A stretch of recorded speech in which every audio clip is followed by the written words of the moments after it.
Hey everyone, welcome to Photography Chat, Season 2, Episode 18. We're going to have Don Stenzel with us here in a moment, and yeah. I also want to apologize for being so heated last week's episode. I kind of went on a bit of a rant there, and I'm sorry if I offended anyone last week, so we'll work on being a little less emotional, I suppose. So let's see if we can get Dawn on here with us, and we can kick things off. What's up, JP? Hey, Bill. How's everyone's week going?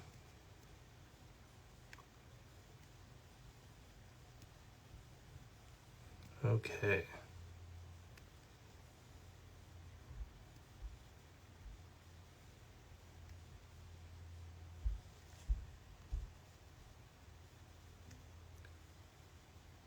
Looks like she will be with us here momentarily.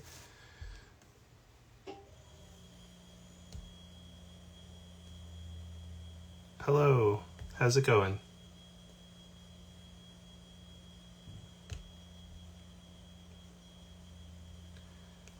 Hey, Bill. It's not too bad. It's a bit of an adjustment for sure. Just getting settled in. My life is all boxes right now.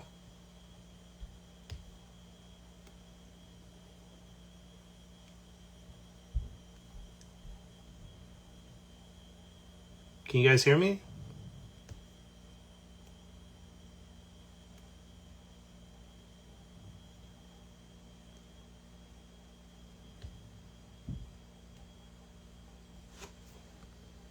Okay, let's try and get again.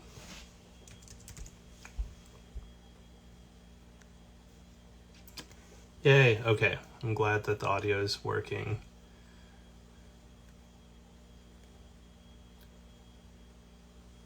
Yeah, here, while we're waiting, I'll give you guys the grand tour of the new digs.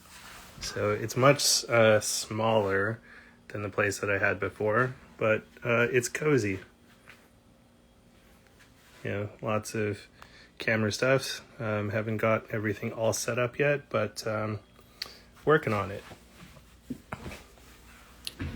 The weather's been pretty nice in Vancouver. Been enjoying it here. The neighborhood's really nice. Everything's like really walkable where I am. So yeah, it's been pretty cool. I've been out to take some pictures, and there we go. We have Dawn on now, so let's get her on the line.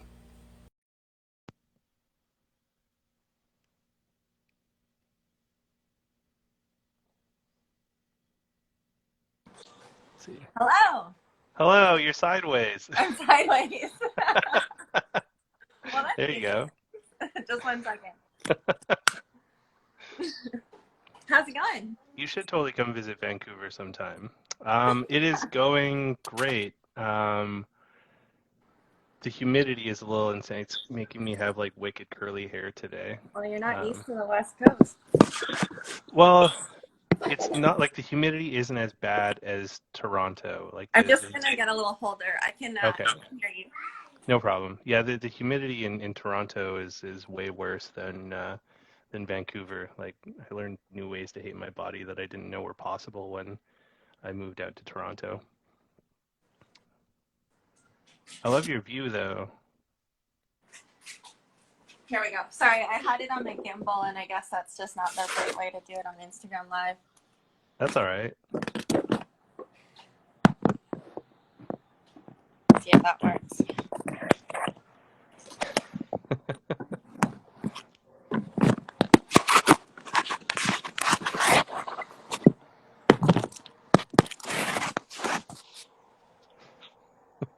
All right. Okay. There we go. So how are things? Good. Just getting all settled in to the new place. I have almost all of the boxes unpacked. Now I just have to organize everything. Oh man, I hate moving. Me too. I am not super thrilled about moving, and it's a big of an adjustment too because I went from like a one bedroom apartment to a studio apartment, so Oh I wow. have to like condense all of my stuff. Yeah, Did did you drive it yeah. all out here then, or I what happened? did. Oh my God. Um, it was a fucking nightmare, honestly. So when I first moved out to Toronto, I had a different car, which probably would have been totally fine if I still had that car this trip. Um, but between the stuff I had in the trailer and the stuff I had in the car, it was just enough weight that when I would go over bumps, the back tires would like rub on the inner fender. And Oh man. after 2,800 kilometers in the middle of Saskatchewan, both my back tires blew out. What? Oh my Yeah, god. at like it was like 7 at night, so everything had just closed too. So it was rad. It was like in front of this sign for like Herbert or something like that. I hate that sign now because like I stared at it for like 4 hours.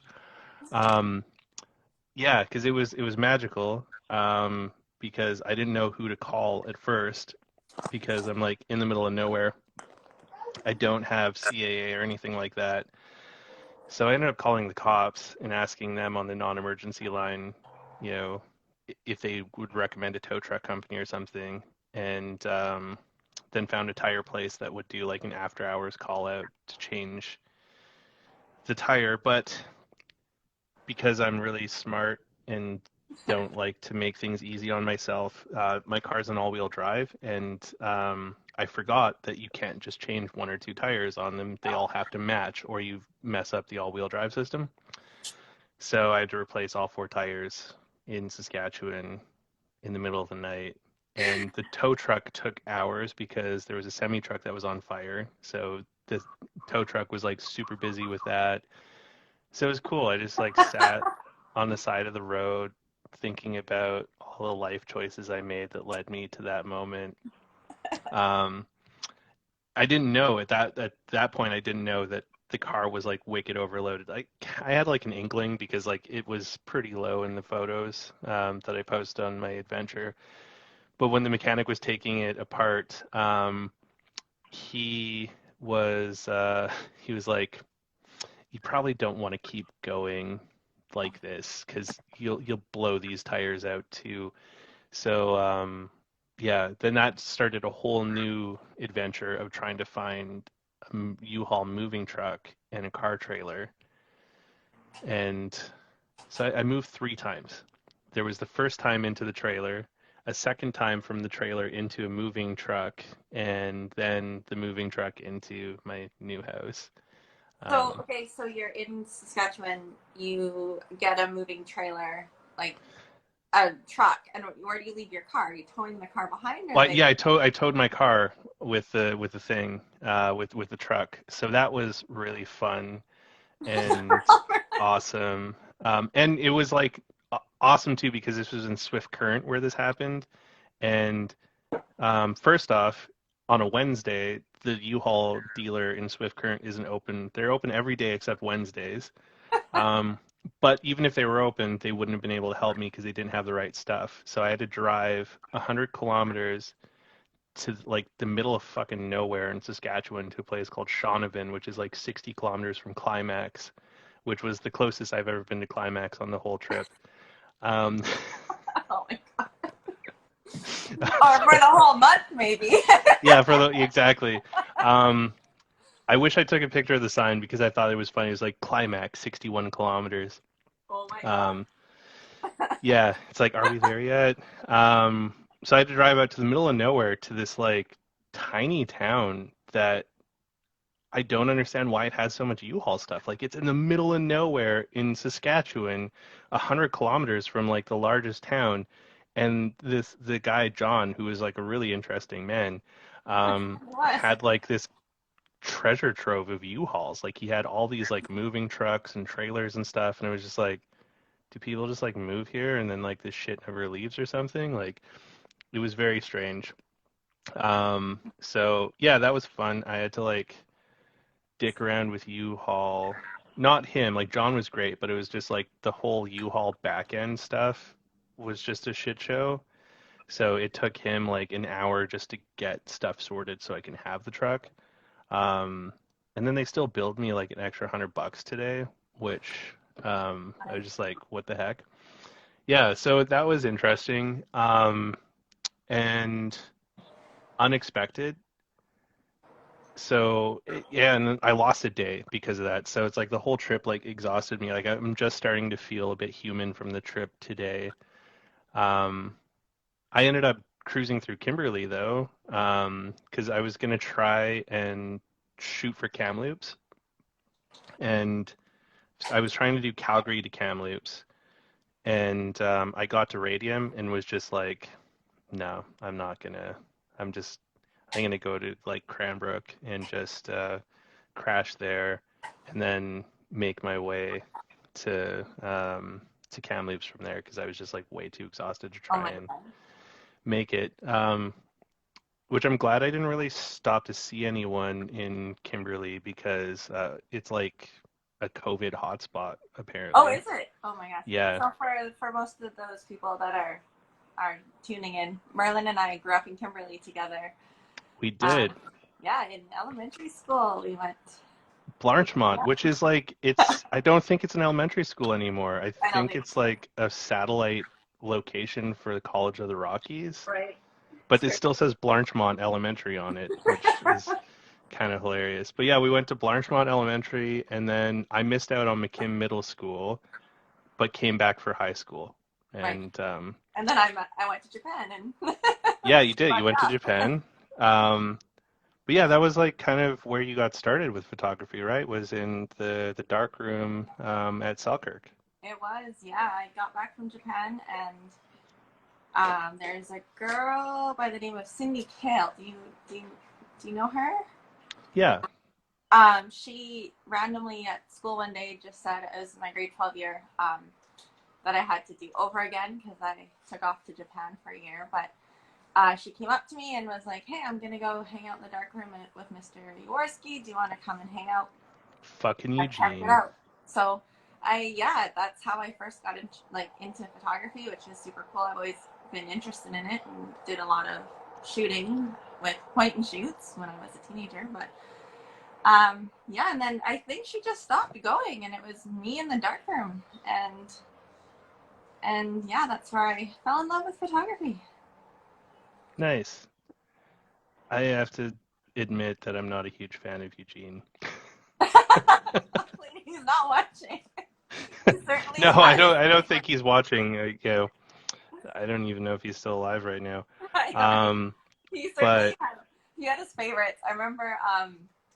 I apparently was one of his favorites. So grade 11, I think grade 11 or grade 10 English, I got an A, and I literally handed my binder to Takara. I shouldn't even say this to Takara, and like she basically redid all of my like projects, everything word for word, and somehow she got like a C minus, and I got an A. So you can't tell there's favoritism. seriously, Yeah, it's pretty brutal. man. Yeah, so for the listeners out there, Eugene Jaworski was he ran like the yearbook club in the dark room, and then he was also our English teacher and a total asshole. Um, he really wished that he was like Robin Williams from Dead Poet Society. Like, I think he probably had wet dreams of people saying, "Oh, Captain, my Captain" to him. He did make us do the stand up on the desks thing, which I thought was really contrived and ridiculous in my like grade 11 mind. Um, and yeah, almost. Yaworski. It's like with a Yeah, it YAW. was. Yeah. Yeah, something like that. But he was also like a photographer in our town. So he did like portraits, and he had like a studio and stuff. And yeah, we didn't get along at all. Yeah, he accused me of cheating in my grade 12 English final because I got one of the highest scores in the province on my multiple choice, but I completely failed my written. And I was just like, I'm just really good at like guessing things on multiple choice. I'm terrible at writing shit. Awesome. But yeah, so you got started with yearbook there, and then I remember running into you in Nelson like a few years later, and you were like just getting going with your photography stuff. Yeah, so after high school, I went to Lethbridge, Alberta, and that was I'm really sorry about that. yep, worst year of my life. Yeah, that's a real shithole. But sorry if anyone's in Lethbridge, I apologize. Yeah, that's in Alberta right now, which is like the center of COVID for all of Canada. Yeah, Yeah, so avoid we're from Alberta. here, and then my my boyfriend at the time lived in Nelson, and my grandma was actually very sick. She lived in Selmo, so I moved to Nelson after my first year in university, and was gonna go through with the university thing. I went back to college. Was in first year doing 2 years of like teaching psychology, etc., general studies, but I just fell in love with photography. So I worked at the Walmart photo station in Nelson for a few months. That was the worst. And Did you steal film from them? no, sorry, it wasn't the photo station. It was the photo booth, like I don't even know what you call it. They call it a studio, but your camera's like literally stuck on the counter. So Oh, okay. it was awful. Like we'd have there's quite a large um, colony in Creston, BC, with very large families, some 8 wives with multiple children, and they would come Oh and yeah, and all of the inbreeding. and they want me to do a family photo of like 20 people, and my camera's stuck to the table, so I really can't do much with that. But interesting experience. Soon after that, I moved down to the coast. I really wanted to pursue photography, so I signed up for Langara, their photography program, and left my boyfriend at the time and moved here, and then got in a really bad car accident the summer before my intake at Langara, and Oh. super disappointed. I made it in. It was very difficult to actually get into this program, um, but in hindsight, at that time, it was kind of just film was dying around then, and it was just starting to turn digital. So I think it's a very expensive course, and I think if I had got in and spent the 2 years just slinging film at Langara, I think it would have put me in a ton of debt, and I really wouldn't have learned any of the skills that are pertinent to running a photography business. So I took the next year just trying to heal and physio and whatnot, and started doing some part-time courses here at Langara. Also, there's a photography school. It's not very good. It's on 10 in Kits. It was awful. Took the classes there. Tell us how you really feel about it. um, there was some really good photographers there, though. Sorry, I do have a 2-year-old, so we'll see how long I can make this happen. No So, worries. so yeah, I focused on more marketing classes, which I think was super smart in order to get into just being in business as a photographer. I know many people definitely struggle with the business side of things. So after a few years of business school and working my ass off at various jobs and nightclubs, I started my photography business and did international classes all over the world with a few well-known photographers, and here I am living in Vancouver and during a pandemic and trying to make a business out of it. Yeah, so how yeah, to answer some questions here, we are both in Vancouver right now. And yes, Yak, they have shirts in Yak where it says I've been to Yak and back. It's a really weird place.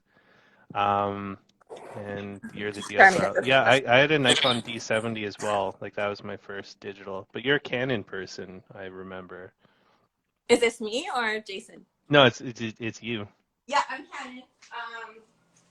And honestly, I don't think it matters too much. I mean, the only reason I went with Canon was I worked for a short stint in Lethbridge. I worked at Japan Camera as a part-time job in university, and I just remember the owner, when I was asking like what I should buy for a camera, he literally just said, hold each camera in here and whatever feels best is what you should go with. And so that's when I bought my first film camera.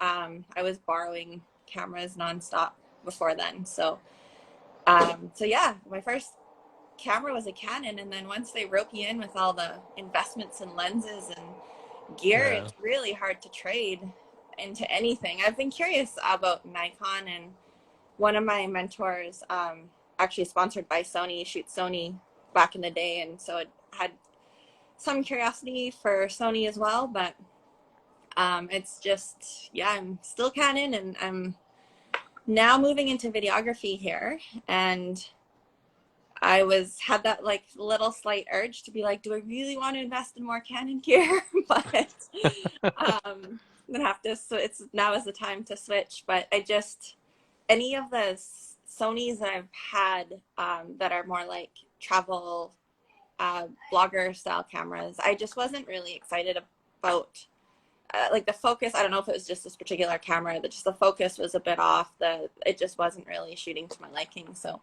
yeah, I think I'm gonna stick with Canon. We'll see how that goes. If you're doing video, like Canon definitely is a lot better with video than Nikon is. Like Nikon's video is kind of shit in their cameras. Is it? Um, it's not super ideal. Like I've heard good things about the D500 because with the crop frame, it apparently is really good at doing 4K and stuff like that. So it's not a full frame sensor in it. But a lot of people like shooting with the D500. Um, the video Sorry, is I'm not. loving this Jason Moore film. His comments are hilarious. Jason is a fantastic friend of the photography chat. He's actually the gentleman that helped me kick it off in the first Oh, episode. is Um, he?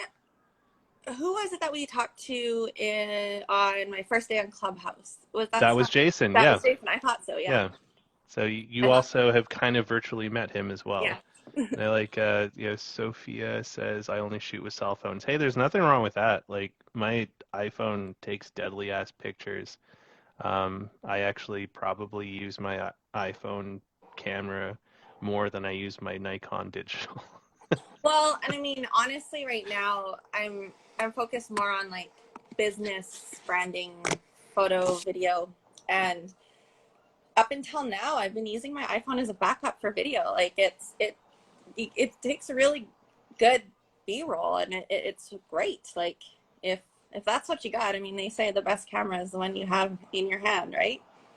Well, and for doing video and stuff, like the camera on the iPhones is fantastic. Like I even use my like old iPhone 8 Plus for shooting some stuff, and it's great. And you can even plug in like Rode mics and stuff into them as well, so you can have better audio with it. Awesome. So you can use like the headphone dongle. You Okay. can plug that in and plug a microphone into it, Oh, and you sweet. can even buy like rigs where you can like put your phone into like a rig that'll hold like a light and like a boom mic and stuff, and then give you like more to hang on to it, so you can actually Right. use it like a real camera. I might have Um, to look into some of that. I didn't realize. That's pretty sweet. I am coming here. Elliot wants to say hi. I think so. He's getting a little fussy here. We'll bring him over. This will be I hear it's your first toddler on your show. So everybody, this is Yeah. Elliot. So the visual plane here has a question. Video seems like it's more of a moneymaker than photography. Is that true? Sorry, where are the comments? Um, the visual plane says video seems like it is more of a moneymaker than photography. Is that true? I mean, I think potentially in some ways it could be, but I mean, I guess it all depends on your needs. Like for me, for years I'd shot weddings. Say hi. For Hi, years, buddy. I was shooting weddings, and you know, I love it. I have a ton of experience in weddings, and I'll probably always shoot them for a select amount of people. Actually, one of my brides is joined in here, but I've shot weddings for 20 years. I'm highly trained in posing and lighting, and I've had some of the greatest mentors and traveled the world with it. I've shot weddings all over the world. But now, just like being a business owner myself, and having a lot of business owner friends, I've kind of fallen in love with telling the story of small business and working with small business owners or business owners, period, in their personal branding or business branding. And for me, having the ability to both shoot video and shoot photos, as well as I just completed a digital marketing course today. Today's my graduation day, if there is a graduation online. Elliot thinks that's pretty awesome. No, he just locked his puzzle pieces together. He doesn't care about my digital media course. But He totally cares. Don't think he doesn't. yeah, right. So I think for me, whether it just it's another tool for me to tell my clients' stories. So yeah, I mean, and it'll probably make me more money for sure, being able to offer more services to benefit my clients, but it's not necessarily why I'm doing it, I guess. And I think a lot of people say the usual lifespan of a photographer will typically turn into videography anyway. I mean, whether that's true or not, I don't know. But And there's another question too that someone had. Is business school better than art school, in your opinion? Doing a bit of both. Again, I think that depends on your own particular situation. I wouldn't say it's better. I would say if you want to make a business out of photography, I think people definitely need to have a certain understanding of business. Having a business in photography is not just shooting and editing, and that would be awesome, but there's, you know, accounting and marketing and sales, and there's so much more to having a business. And I almost find that what a lot of small business owners, artists, even some of my makeup artist friends that have their own businesses here, they didn't get that small business training. So it was all just trial and error, and it took a very long time to make your business profitable. Mm-hmm. So I think if anyone's thinking of starting a business in any art form, then I think business classes are certainly very important. For those that are in BC, there is a small business BC office where you can they have some little like hour and a half little workshops where people can get help with certain things. But just to be able to like learn all encompassing areas of a business is so important, because it gets very overwhelming when you start and all you know how to do is take pictures. Elliot agrees with you. And he's picking his nose. Hey, I mean, there could be gold in them there. Right? That's his latest thing. Jason asks, is it Elliot or Elliot? Is it? How come I can't see the... You might have to scroll. The last one I see is, are you both in Vancouver right now? Oh, you have to like scroll up. Is it up? Okay. Up or down. One of the ways will be the right way. Sophia, come to... Is it Sophia? Or is it Sophia? I think it's Sophia. Come to Vancouver. Yeah, it's beautiful here. Yeah, it's crazy that you're here, and finally, after 4 years, and we're sitting on a FaceTime call. Yeah, we're sitting on a FaceTime call, like, you know, 15 minutes apart from each other. I know, right? It's crazy. I haven't seen you in years. I know. It's been I think the last time I saw you was when I gave you Polaroids. You took this photo. Yes. You took this That's photo of right. Elliot and I probably our last time we were in a restaurant before COVID hit. Ma'am, that was at Mammy Taylor's. Yeah, totally. Look at you. Eddie asks, better than Toronto. What's your opinion? Vancouver, Toronto?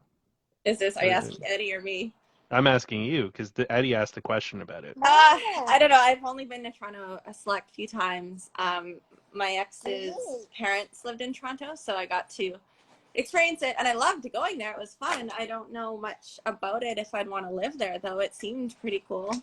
We always had fun, but it was always on vacation. So what would you say? You have more experience than I do.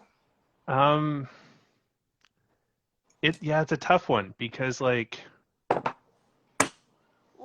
Toronto, pre-COVID Toronto was a really interesting place. Because there's just like so much vibrancy. And when I was thinking about moving out there, a mentor of mine told me that I should absolutely do it at least for a couple of years because he's like, if you think Vancouver is a multicultural city, it'll look like a hick town after you spend some Really? time in Toronto. And he wasn't wrong at all. Like Vancouver really isn't that multicultural compared to Toronto.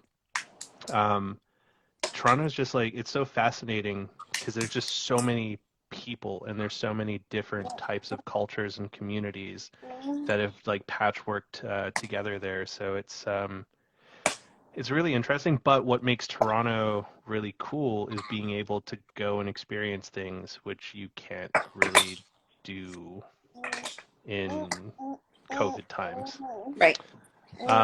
Yeah, the visual plane says no natural beauty in Toronto, and that's fair. There isn't any natural beauty, but there's more diversity of people, and there's a lot more interesting stuff going on inside of the city.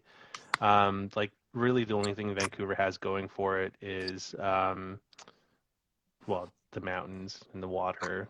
Um, I've definitely seen more anti-maskers here Oh in the my short God, it's time. ridiculous. Like, Yeah, I've almost gotten in a couple fights with people about masks because I keep seeing the nose maskers, is and I'm that just, people that keep their mask underneath their nose? yeah, they keep It it under drives their me nose. insane. Like, what is this? Yeah, I almost want to go up to them and be like, so like when you're about to like sleep with someone, do you like cut the tip of the condom off before you like put it in?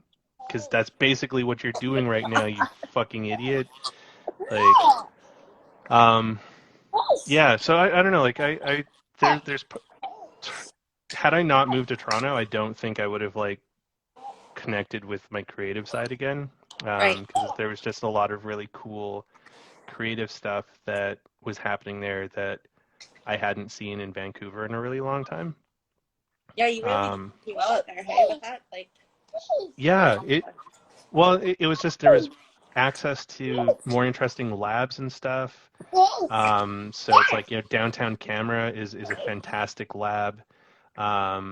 And a great place to buy film. If you're in Canada and you're looking for a place to do mail order, I would highly recommend them as well because they do mail order for their laboratory and they also do mail order for film and they have some really great discount programs there.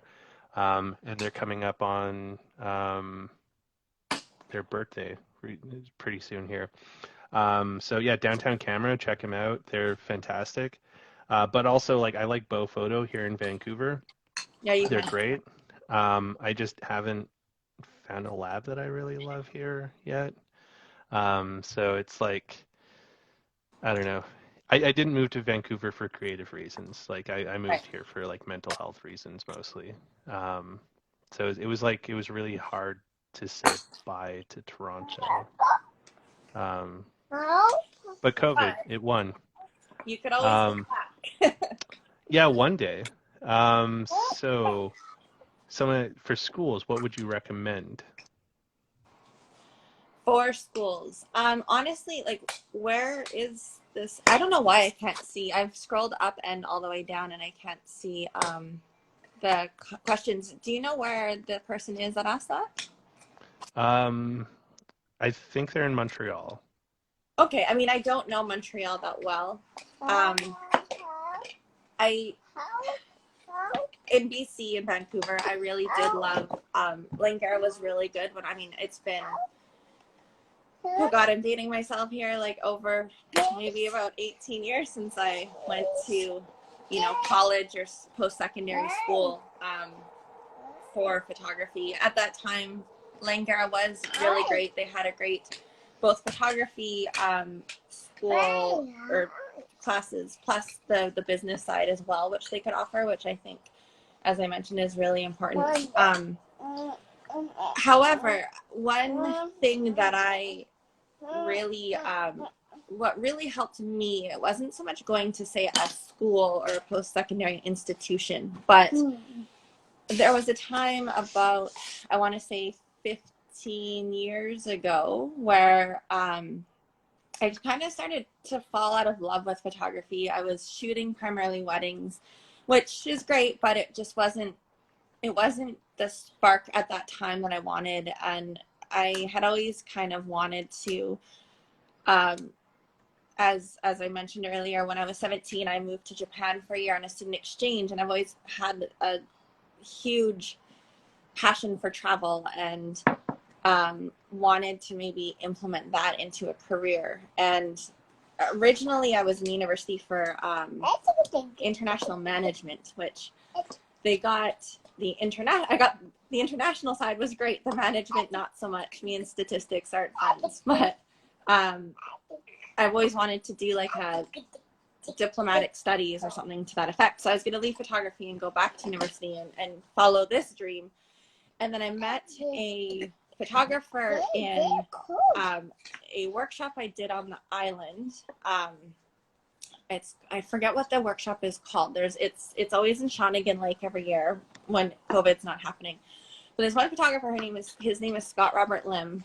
Very talented. Ironically, I just got an email from him, one of his promo spammy emails. But he, sorry, Scott. But he was holding international workshops all over the world. He is also a wedding portrait photographer, and I took that original class and then just fell in love with both his personality as well as he's very talented at lighting. So I ended up taking his class in Paris, and it was mind-blowing to be able to be in another country with a teacher, an instructor that is very passionate, and a bunch of people from all over the world who are going to the same, like very interested in the same thing. And being able, like, with Scott's classes, he would hire models to come with us. And so we would literally dress them up in like fancy gowns, wedding dresses, and go to like the Louvre or the Eiffel Tower and just learn about different lighting and posing techniques, and come back at night and just like learn everything photography. And so I think in terms of, if you're not wanting to do like a 4-year photography program, perhaps look into some like whatever photography you're really interested in, whether it be weddings or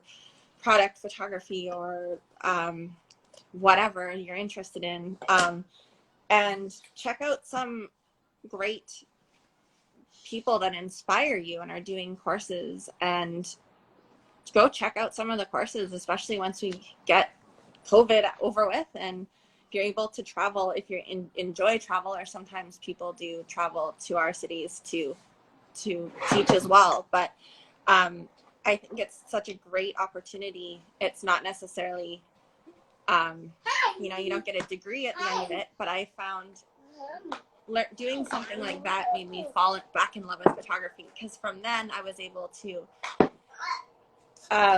shoot weddings all over the world, and I've shot in Japan and Mexico and like all over, and to be able to fall back in love with it and have that other passion as your travel, but be able to make it lucrative and make money, it really did something for me, and hence why I'm still a photographer, because I probably would have been into something else by now. Well, and that's a good point too. Like, you don't always have to go to school for some stuff. Like, if you can find workshops and things like that to like learn practical knowledge instead of like focusing on theory, Totally. that can that can be really beneficial. Like, I haven't really done that so much in the photography world, but like in my professional world, like I never went to school for it. I just worked a lot and got experience, and it usually surprises people when they find out I never went to school. Well, yeah, because you killed it at your job. You're my guy with any technical computery thing I come to. I'm like, Merlin, help me out, help me. Not so much anymore. Now I just do like PowerPoint talking to people. I have to call tech support for help now, which is Oh dear. yeah. Because my dad always asks for help. He's like, "Hey, help me with this thing," and it's just like, I don't know what's going on here. Call Um, line. you got a comment here from Faye Smith Makeup. What are you doing? Hi, Faye. Exclamation question marks. Faye is my most loved makeup artist. She's awesome. She actually only lives across the street, and typically she would probably be a fixture at my house. Right now, we're obviously hanging outside on the patio these days, but she's currently, unfortunately, in quarantine. Oh So, no, yeah, I don't know if I should even say anything, but that's yeah, fair. she's having she just, nothing's happened. She doesn't have COVID. She's super safe. She has an amazing business in Vancouver that has been running extremely safe for this whole pandemic. But she's just out of precaution. She had a bride a couple weeks ago that tested positive. So just out of precaution, she just wanted to be safe. And so she's staying home for till the 8th. Dang. It's really hard in this day. Yeah, well, I mean, it's better to be safe than sorry. Like it's I don't know, the whole COVID thing is kind of wild right now. Like I was just a cat sent me an article earlier today about how the Ontario police are like trying to sue the government because they don't believe that COVID is really a real thing, and Shut that up. like Really? all these restrictions are like breaching charter rights and stuff. And it's just like, if you don't believe it's real, go talk to the people working in ICUs and the people working in healthcare and stuff. Like, it's definitely a real thing. Like, Oh, totally. yeah, No, it's so crazy. scary. It's super crazy, and yeah, because I mean, all of us. Faye's husband is also a photographer. We've all been very fortunate with not having too much COVID involved with the business, and then it really puts things into perspective. Like I literally, Faye and I were hanging out the night before. Like I said, we work a lot together, and it was like, oh yeah, I was around somebody with COVID, so I'm taking precautions. So then, I mean, she went and got tested, and it's all good. She doesn't have COVID, and but it just really, in that split second, you're just like, like it is real, and it's when you watch the news, it's not just that person that can get it. Like, it's really crazy. Yeah, it's super crazy. Have you had the joy of having the COVID test yet? I fortunately had the spit, like the just the rinse in my mouth. Okay. Yeah. I've had like the brain tickle one, and both times it made me sneeze so hard. Oh, that's the worst. And, Like somebody in COVID, you're sneezing all over the person giving it to you. well, and I was just like, pull out, pull out, pull out, because I didn't want to sneeze with it in my like face still. So I was like, pull it out. I'm gonna Oh sneeze. my god. Um, we had the Yeah. unfortunate, our son back in the summer, he had a bit of a fever, and we had the unfortunate circumstance of having to go and give him the test. Oh Them no. his nose. He didn't like that too much. Yeah, I wouldn't imagine that he would dig that very much. Luckily, it only Um, happened the once. We don't have him in daycare right now because we're just a bit, I don't know if you'd say worried, but just taking precautions. yeah, Not I mean, interested in getting the COVID. no, no. Especially because we still don't understand the long-term effects of it For sure. and whatnot. Um, yeah, I've had a couple of scares so far, but nothing, no COVID yet, thank goodness. But have the few people I've known have like caught it, which kind of rough. Like Right. less than ideal. Yeah, I like the brain tickle is now the official name of the nasal swab. I also couldn't believe how far it goes. I've heard. You know, when I got my test, I was like, I almost just want to like get it for the experience, but then I'm like, oh, it's good. I'll just gurgle. Wait, because they like pull out. It's a fucking really long like wooden Q-tip, and it like they almost go all the way. Like That's it's just nasty. like yeah, it's it's pretty. Where is it? Dawn, you have makeup on. I haven't had a reason to put makeup on since I went into quarantine. That's fair. Um, you do look very nice today. Well, thank you. Well, Faye You're is an welcome. awesome makeup artist. If anyone is in Vancouver and needs their makeup done, I honestly, I was like, if Faye wasn't in quarantine, I'd get her to do my makeup today. So, how has the transition been for you so far? Like moving out of like wedding photography more into like the personal branding and business photography. It's been great. It's kind of happened a little bit organically, I'd say.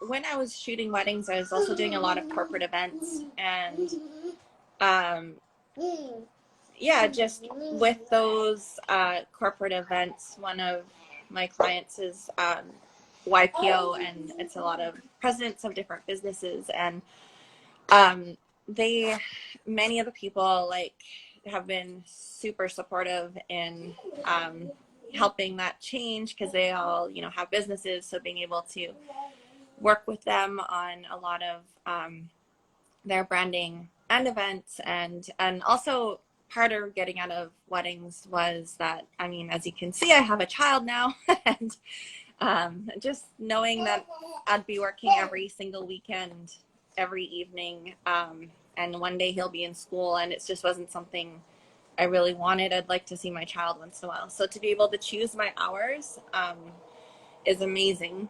And yeah, it's, I mean, I made the switch just kind of when he was, before he was born, and but still shooting weddings here and there, and then COVID hit like when he was a year, so it's been definitely interesting with that too, but I think it couldn't have happened at a better time, I guess, for us. And I can't stress enough, like if anybody wants to start a photography business, it's networking, making contacts, knowing business is like 9/10 of everything. I mean, there's certainly better photographers out there than I am, but what I think has helped me a lot is knowing the business side. Sorry, Elliot's grabbing things we shouldn't. So yeah, no, it's been really good, and it's still always changing. And we'll see what happens next with this new thing with video and digital marketing. And I'm actually, maybe Faye, as we just discussed here, I feel like she should be in this chat. And she's starting an online academy for makeup artists, hair and makeup artists. So I'll be Oh, shooting cool. this and shooting her video tutorials for this, and creating her online platform for her school. And I've kind of considered doing the same for myself, but I'm just not sure how that looks in terms of, like, you know, would it be starting your own photography business and like teaching, you know, little tips and tricks of the business side, and what, because it really is, you have to be a very well-rounded person to do it. But we'll see. Maybe that's on the horizon with the time, if I get time. Yeah, Faye says, can't wait to get going on this project. Thank you, government grants. Yeah, Faye. Well, I mean, that's good that the government is investing in their people. They should be doing that more often. Well, and it's been really a struggle for Faye too. I mean, I'm very fortunate where I don't have a huge overhead of like a huge studio space to pay rent on. And Faye, unfortunately, when COVID hit, they had a studio in Gastown, and Oh I shit. forget me, I think it was like 8 or 9 thousand a month that they were paying between her and Joanna. Massive place, Jesus. but to have to have that overhead is insane, and then to not have any business coming in during a pandemic, like they've since moved because that landlord wasn't very helpful with their like applying with the for the rental grant, etc. Um, but I just can't imagine having to go through that. And it's so unfortunate. I don't know if you've been around the city at all, but so many restaurants that were so awesome are shutting down, and so many businesses that we like loved prior to the pandemic, and they're finding it to be a really big struggle, and it's super disappointing.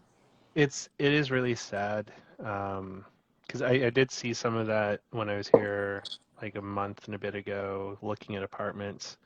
Um, but like Toronto is also going through like a similar thing with that where like businesses are just super struggling. And now there's like a string of break-ins that have been going on at all of these restaurants, like I think around like Trinity Bellwoods and things like that, where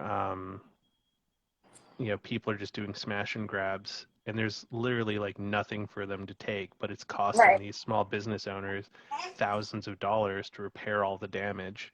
Awful. And these people are just stealing a tip jar that has like $20 in it, and or like just random things inside. And it's like things are tough all over, but like don't make it worse for these small businesses Right, that are it's like awful. wicked struggling. And I mean, if that was ever a reason to have a universal basic income, that is a shining example of how that could definitely help this No, for out. sure. Um, it's yeah, it's definitely a bummer. Um, but there's some like interesting stuff in that too, where it's like I'm curious of what the rebirth of like the new world is going to look like on the back end of this. So when I stopped in Cranbrook, I had a distant visit with like a really good old friend of mine, Ferdy Belland, who with a group of his pals is restoring the old Armand Theater in Cranbrook. Oh Do you remember wow. that place? Yeah. Vaguely, yes. Yeah, it's like It's it's been the a old while. movie theater like right downtown that it's been closed down since shit like the late 90s. Oh wow. Yeah, because when the Landmark Cinema went in at Tamarack Right. Mall, it ended up like I killing the do remember Armand. that place. Yeah, I totally remember. Yeah, and so him and his friends are rebuilding it to be a multi-purpose live performance venue. Cool. And yeah, it's really cool just to like, hear their plans for it and like the vision. And hopefully by the time it's ready, like next year, COVID will finally be winding down because people are going to need that kind of stuff. Because like on top of Totally. like all the restaurants that are closing down and stuff, it's just really sad. All of the like live music and performance venues that have been like affected by this. You know, it's just sad to see all those places just kind of go the wayside. Oh, Like, I know. Oh, I can't wait to go to a concert again. yeah, same. Like, I was just thinking about like the Imperial the other day. I'd love to go see like another show at the Imperial or the Rickshaw. Totally. Um, you know, I love those like kind of divey places. My last concert was at the Commodore right before this all hit, Oh and man, the Commodore is such a cool venue. So for anyone that hasn't been to Vancouver and hasn't experienced a show at the Commodore, it's like a truly magical experience because like when you get in there before the show, it has these like cool big windows on either side of the building. Because like one side of it's on Granville Street and the other side of it's in like an alleyway. And on those sides, there's these big windows. But when the show's about to start, there's these like gates that come down and close the windows. So it's like all of a sudden it starts getting dark in there, and you know that like the show's about to start. And then there's a rap song that Imagination's Tree Trunk did, where they talk about make it bounce like the floor of the Commodore. So the dance floor of the Commodore has like old like tires and straw and stuff on it, which make it bouncy. They just redid that floor. One of my really good friends is the head chef for Did they Live get rid Nation. of the tires? I don't think I they'll know they redo it every few years. They put a bottle of scotch under the floor, and every time they redo it, they go and they have to like dig out this scotch, and that's what they drink it every time. Like every time they redo it. I don't know if they got rid of it or what happens, but they definitely redid the floor recently because Dan was in there and like digging for that scotch. But that was Nice. just before COVID hit, and yeah, it's an amazing venue, and Such a it's cool venue. it's such an old building, and we, like I mentioned, our really good friend is the head chef for Live Nation, and so we went for food at there's like a little, it used to be a little bar next door called the Bottleneck, and unfortunately I Yeah. think it's shut down. But we went for drinks there, and it was a sold out show, and we were able to get in through Dan. Thank you, Dan. And we went out like in the back. They have this rickety old elevator that has like this huge door that like shuts. It's like an old wooden elevator from like 100 years ago, and it's freaky as hell to go up it. And so we had to get into the show, we had to go in through the back and go up this rickety old elevator and then go into the kitchen to be able to get in. It was awesome. Yeah, it was. I can't wait to go to another concert. Yeah, Vancouver used to have such a cool music scene, like back in the day. Just like so many neat shows. Like I remember seeing a crazy punk show in this like weird like basement cave under the Amsterdam Cafe. Oh, crazy. Yeah, I think they've renovated it and they've turned it into a smoking lounge, but like before it was just this like dank like cavern where there would just be like these punk shows that would go on there. Um, yeah, like there's all sorts of like cool shit here. So many Is great there any, venues. I mean, the scene in Toronto's got to be pretty good too, no? Oh man, the music scene in Toronto is great too. Like the Danforth Music Hall was a really great venue. Saw a lot of really great shows there. The Underground was a cool venue too. The Bovine Sex Club was like probably one of like my favorite places to go to see like punk bands and stuff. But it also had this rooftop tiki bar, Awesome. and yeah, it was such a cool place to go have a drink in Toronto because like it was just completely like open air. So when the weather was nice, like you just get this like really cool view of the city and stuff. And yeah, there's lots of really great venues there. My least favorite venue was the Budweiser Stadium. That place sounds like fucking shit. But I saw some cool shows there. It reminded me of do you remember how awful the Plaza of Nations sounded? Like when it was all Yes. glass back in the day? It's like It's worse than the Plaza of Nations back in the really day. Yeah. brutal. Yeah. Yeah, the Plaza Nations was so bad. I saw the Herbalizer there once, and the sound was so fucking terrible that I left because I was just like, I can't deal with It sucks. this. It was like Yeah. really echoey, wasn't it? Like just. It was super echoey, yeah, Ugh. because of just all the glass. Brutal. Yeah, but one day when COVID's over, we'll be able to enjoy these things again. Totally. So what are you up to now in Vancouver in terms of shooting? Do you have any new projects coming up or? Um, yeah, I have to like retool my bodega project. So I was gonna do like a follow-up to the convenience store book, and initially I was like planning on um, shooting stuff as I drove across.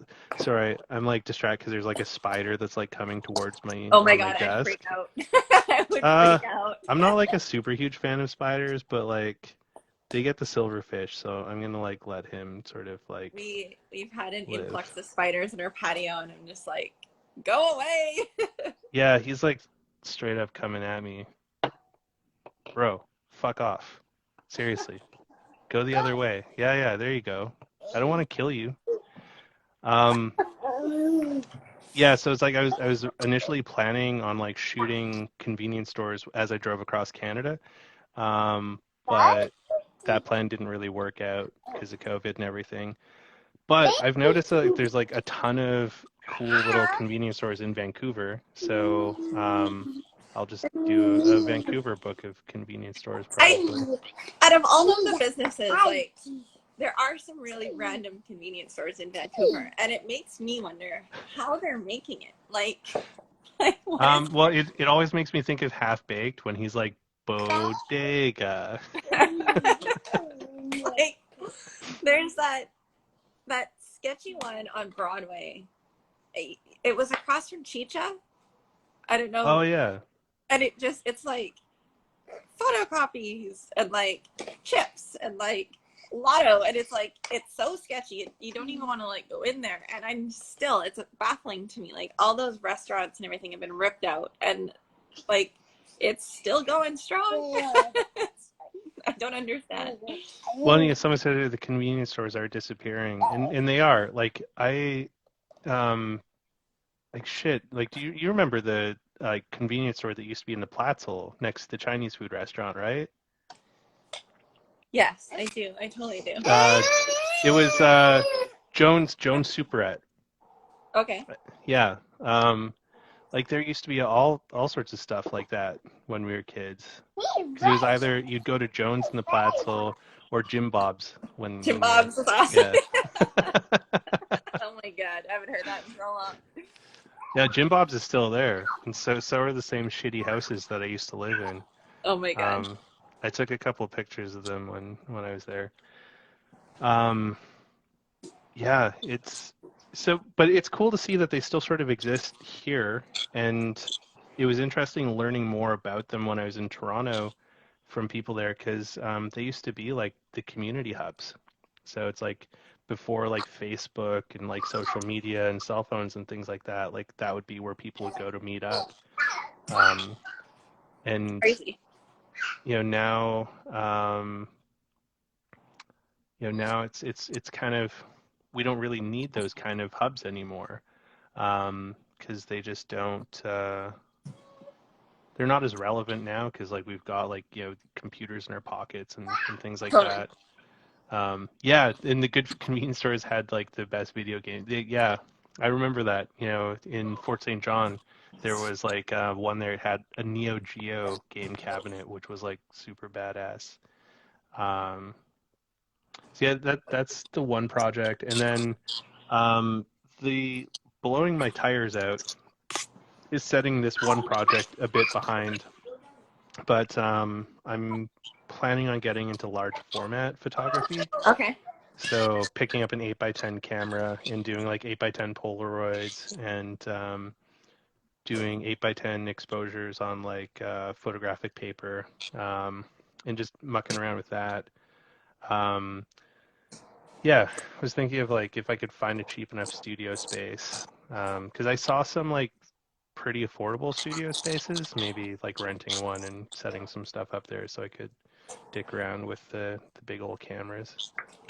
Faye's husband, actually, I don't know if she's still in this room, but Faye's husband actually has a photo studio. I'm not really sure what his rates are or whatnot, but you might be able to talk to him. It's just up on, I think, like Southeast Marine Drive, I think. Okay. It's, I think, Vancouver Photo Studios, it's called. And of course, once we get our COVID lessons a bit here, if you ever just want to use like a room where like you could also use my space too, but there's a lot of windows, so I don't know if you'd need something that you can cut the light out, where I think Brandon's space is a little bit darker, so he can really control the light a lot better. Oh, I like lots of light. Okay, There's so nothing yeah, wrong I with mean, you can that. use my space too. Nice. Well, definitely we'll have to play with that because the 8x10 Polaroids I think are going to be a lot of fun. because they're just literally a big, massive Polaroid. That's awesome. I want to. Yeah. I'm glad you're in Vancouver because I have a couple of film cameras that I haven't dug out in years, and I off the local Buy Nothing page. There's a Polaroid camera that's been circulating, and I currently have it. I've had it for Which about. Polaroid is that one? I don't know what it is, and I knew you were gonna ask me, and I was gonna try to pull it out right before us chatting. And uh-oh. Uh-oh. Is he okay? Oh no. Someone bonked his head. Aww. It's a regular occurrence here. He's just like, no, I don't want you to kiss it better.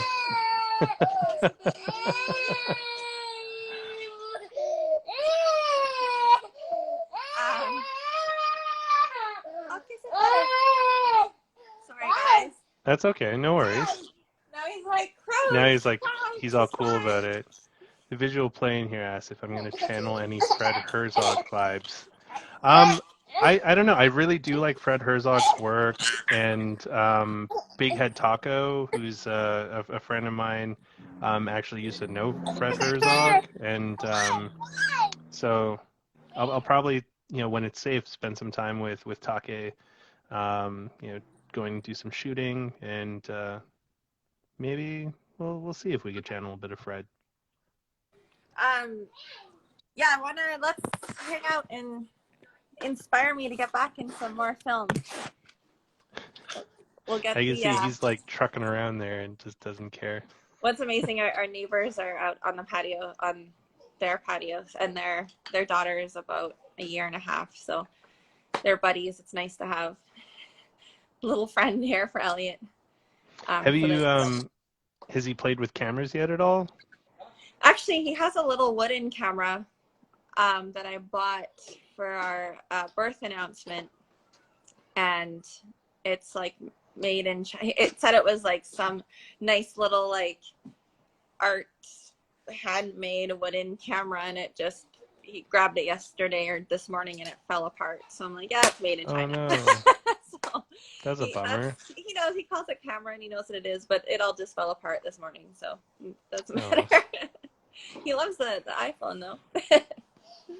Yeah, it's interesting how they take off with it. Like I gave my niece a DSLR when she turned 5 Oh, awesome. and was a little freaked out about like if it was going to be too crazy for her, but like it was an old digital Rebel that I got for like $80 off of someone. So it's like if she breaks it, it's no big deal. Totally.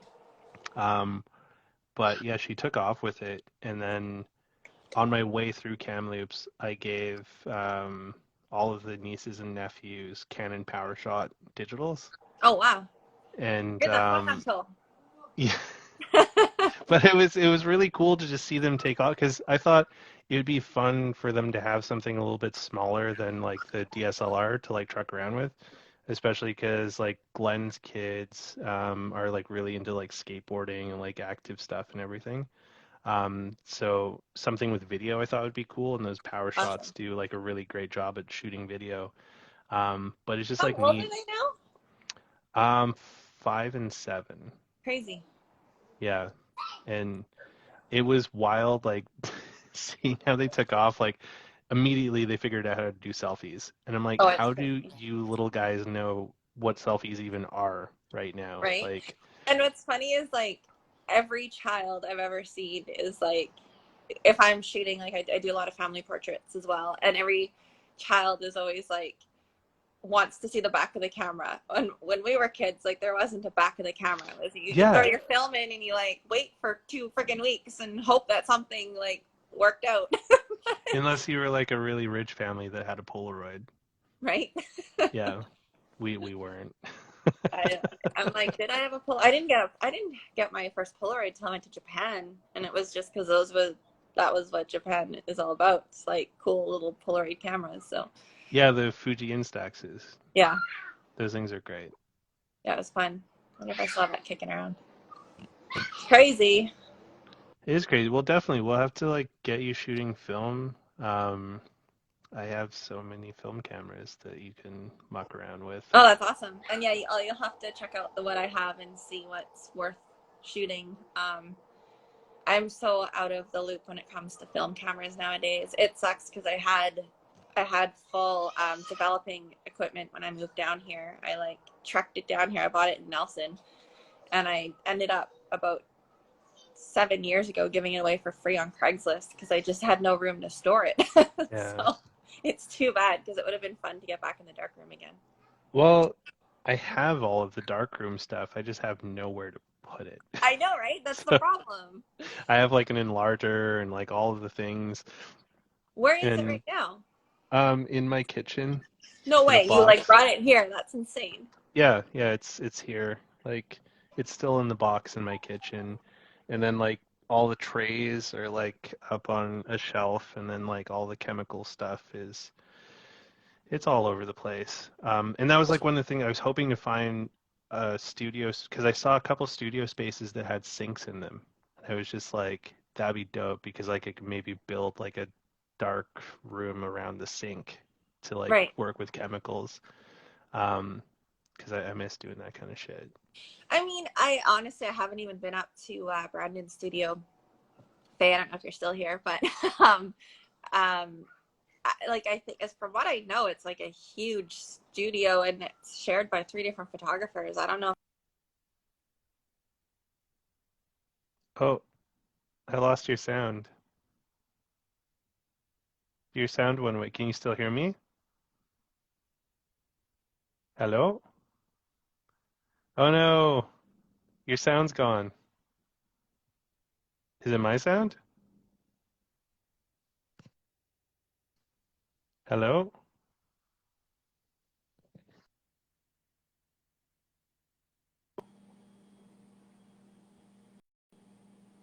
I'm not sure what happened.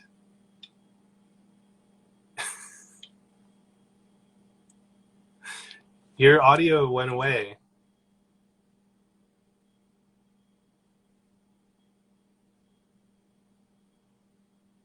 Oh man.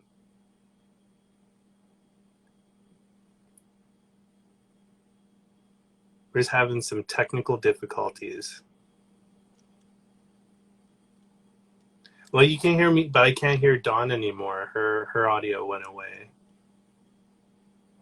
And then she's frozen now. Okay. Are you there? No, your audio is gone. She can't recon. She can hear what the hell. Yeah. I think it's on your end.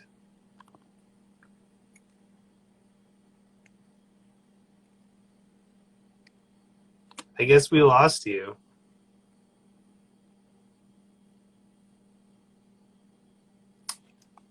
Oh. Oh, did your AirPods die? No? Huh. Yeah, I can't hear you at all.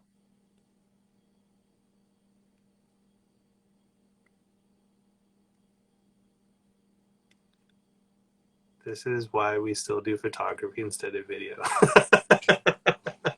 Yeah, it's totally fair. Maybe try Xing out of the video and then I'll invite you back in and we can see if that works. Hit like a little X in the corner and then I'll invite you back into the video.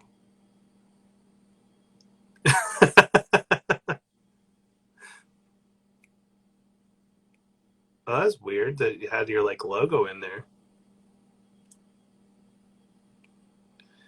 Well, I guess we could just cap it off here, and I'll let you get back to Elliot. And thank you for being on the chat with me. And I look forward to going on some photo adventures with you here in Vancouver.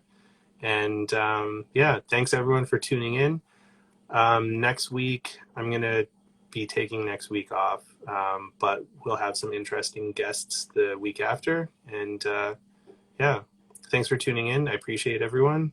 And yeah, stay safe out there. All right. Cheers, everyone. Okay, bye.